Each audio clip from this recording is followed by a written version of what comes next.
can't say I've really ever heard of the term, but I would think that it might have something to do with just the way people, I guess, live their lives day to day based on a religious belief, maybe. Secular humanism, I would say, is humankind's attempt to elevate himself to God status. I don't think secular humanism is dangerous. I think some of the people who operate under secular humanism and use it to the extremes and have no consequence for their actions is dangerous.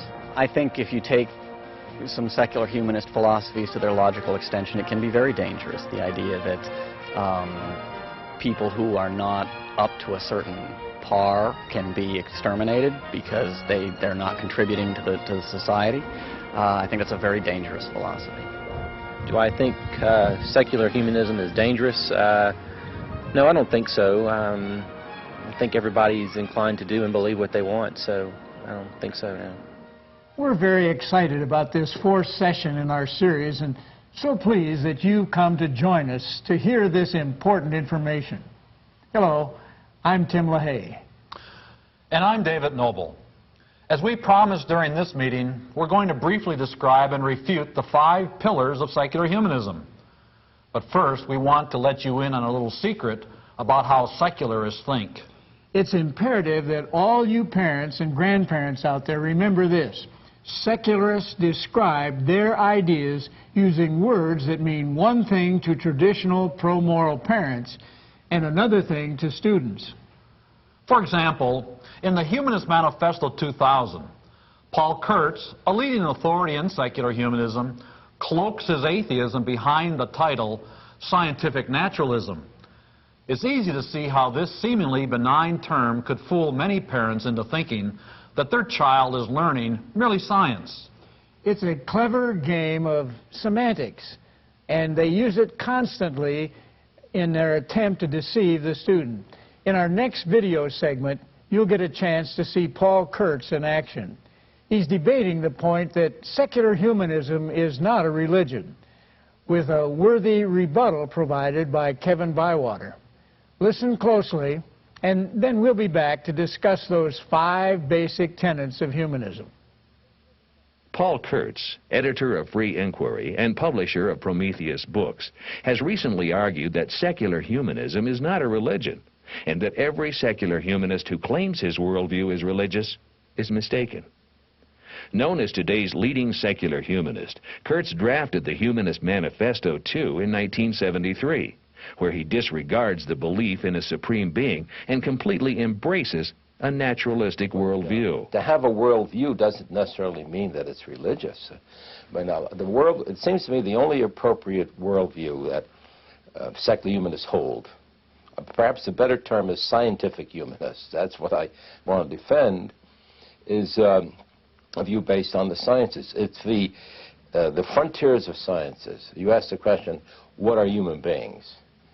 The answers should come from genetics, biology, the social sciences, the behavioral sciences, the historical sciences.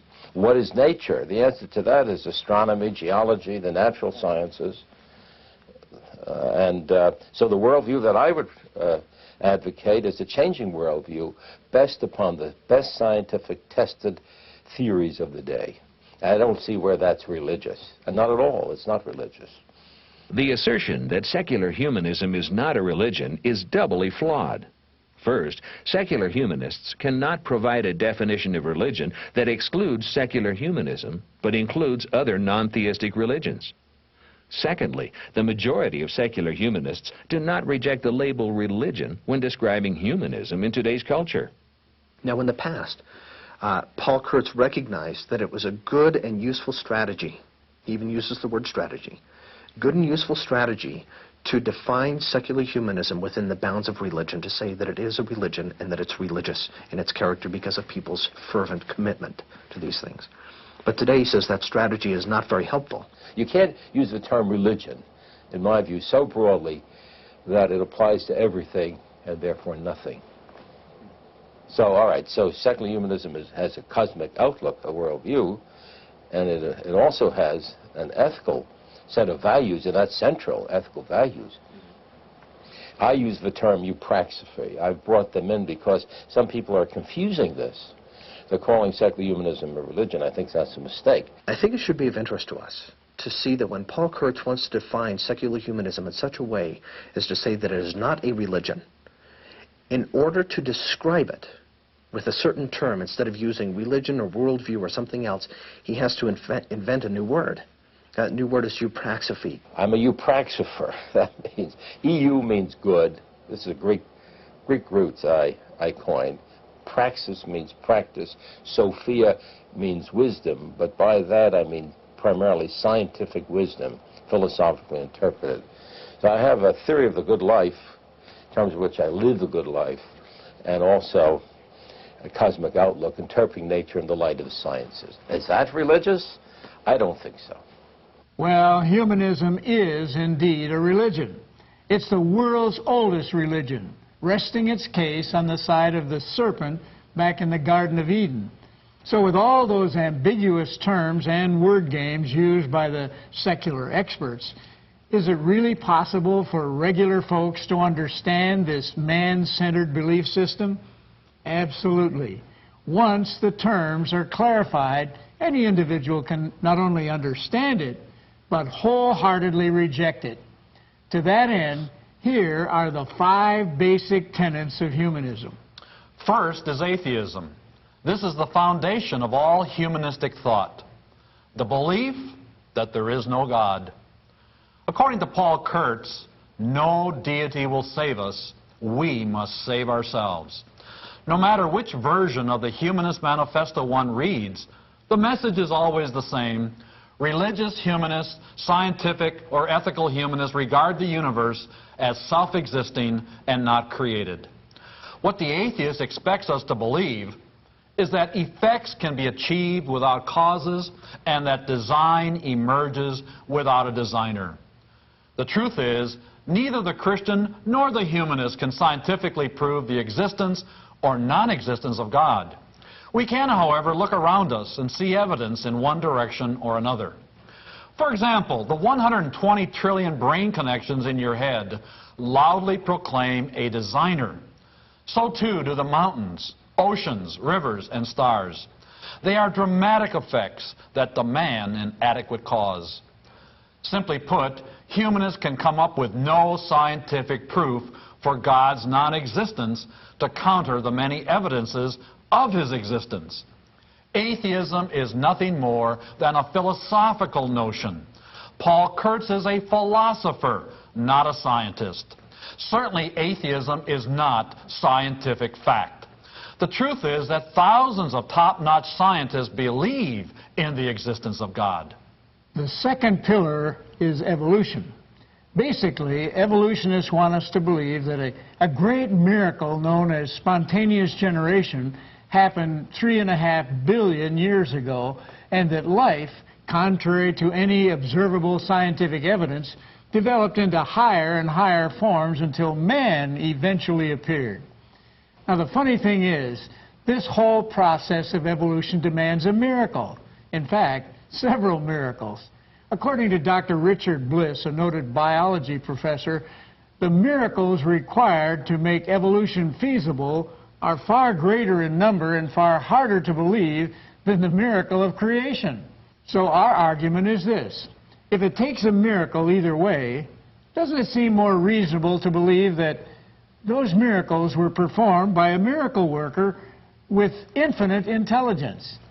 It's clear, however, why humanists feel they must hang on to this theory. Remember, they reject belief in God and therefore have to explain man's existence independently of God. Unfortunately, this godless theory is fed to our public school children as fact. This brings us to pillar number 3, amorality. You see, evolution has led naturally to the destruction of the moral foundation of this country. If you believe that man is an animal, you expect him to live like one. The definition of an amoral person is this: he denies a Bible-based morality and is completely without a conscience aware of God. In other words, his conscience is seared. Consequently, he's capable of inhumanity to man. If you're thinking that this is a little exaggerated or even implausible, let me remind you of Germany's Third Reich. Euthanasia and genocide were common practices for them. And if you need a more modern-day example, let's turn to the glaring practice of abortion. This sanctioned medical procedure has already shed more blood than Hitler ever did. And who can deny that partial birth abortion is downright murder of the most defenseless members of human society? According to humanists, their practices of man-centered freedoms, which include the acceptance of sexual liberation and promiscuity, homosexuality, and abortion, should lead to a happy, fulfilling life. In contrast, scientific studies tell us that promiscuity leads to cancer, abortion may well lead to cancer, and homosexual activity leads to an early death. Indeed, the hallmarks of all morality are nothing more than disease, discouragement, and death. Humanist amorality leads directly to a moral freefall. The fourth pillar of secular humanism is autonomous man. Autonomous means independent and self-governing. Humanists view man as a self-directed, godlike person with unlimited goodness and potential. For humanists, one of the worst sins is not the killing of unborn children. It's inhibiting the liberty and freedom of a human being to express himself. A major flaw in this thinking is based on the unscientific principle that man is basically good by nature. If man truly is innately good, then he ought to reflect that goodness in his daily life. Pick up a newspaper in this country or anywhere in the world. The front pages consistently proclaim that unrestrained man has a natural inclination toward crime, violence, and inhumanity. Clearly, man is in need of salvation and therefore a dependent creature. First, he's dependent on God, then on his fellow man. When secular humanists fail to recognize this fact, they cheat themselves in this life and in the eternity to come.